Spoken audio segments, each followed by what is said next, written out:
Those were just my butter tasted Pillsbury biscuits that we quartered. I'm gonna go ahead and place all of our biscuit quarters into our large mixing bowl. Just make sure they're all separated. All right, we got all those in there.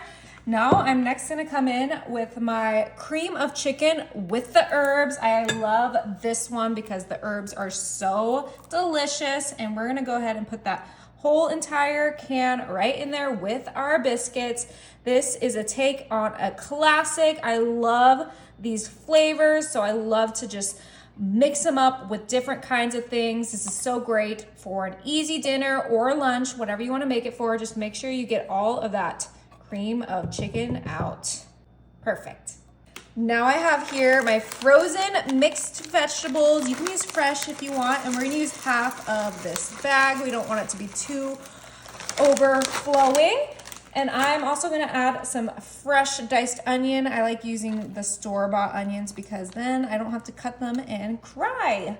And now I'm gonna come in with my cooked chicken. I just boiled this chicken, and we're gonna add a good amount of this chicken right in there. This is 2 breasts, but I don't think I'm gonna use it all because I wanna save some for the pugs. We are gonna season this up though, and I have my Kinder's, the blend, which is salt, pepper, and garlic, and we're gonna go ahead and heavily season this. You can season your chicken when you cook it, but since I boiled it, it seemed a little silly to season it when you're boiling it, but it's gonna add a lot of flavor with that herb of chicken, our seasoning now, all that buttery biscuitness, all that goodness. I'm gonna go ahead and put on my food grade glove because you guys know the drill. We are going to mix this all together, and your hand is your best kitchen utensil. So we're gonna go ahead and toss those biscuits, that cream of chicken, those frozen veggies, those onions, that chicken, and that seasoning all together to get a super yummy, super easy, super delicious mixture.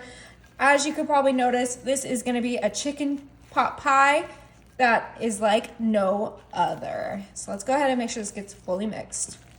All right, this looks like it is perfectly mixed. We're gonna go ahead and put this to the side and bring in our jumbo muffin tin. Yeah, we're doing the jumbo muffin tin. Spray this with a little bit of Pam. You can use butter if you don't like Pam, but I like Pam. Just too convenient for me to stop using. And we're gonna spray each one of our little muffin holes, just like so.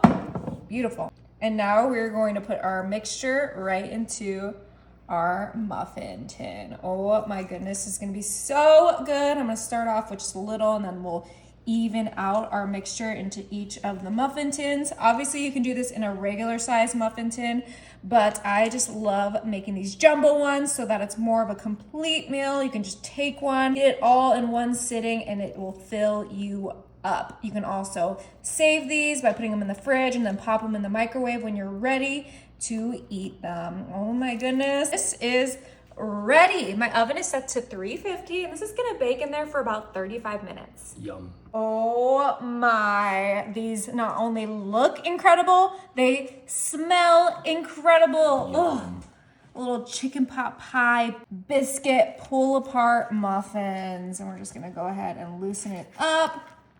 And, oh yeah, that looks so good. Woo! Well, you did it. Woo! All right, that looks delicious. I got my fork, dig in. I absolutely love a chicken pot pie, and look at that biscuit. It's perfectly cooked. The dogs are patiently waiting. I have their chicken on the side for them.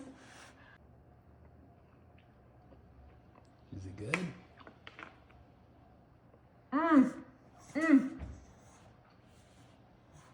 That is so good.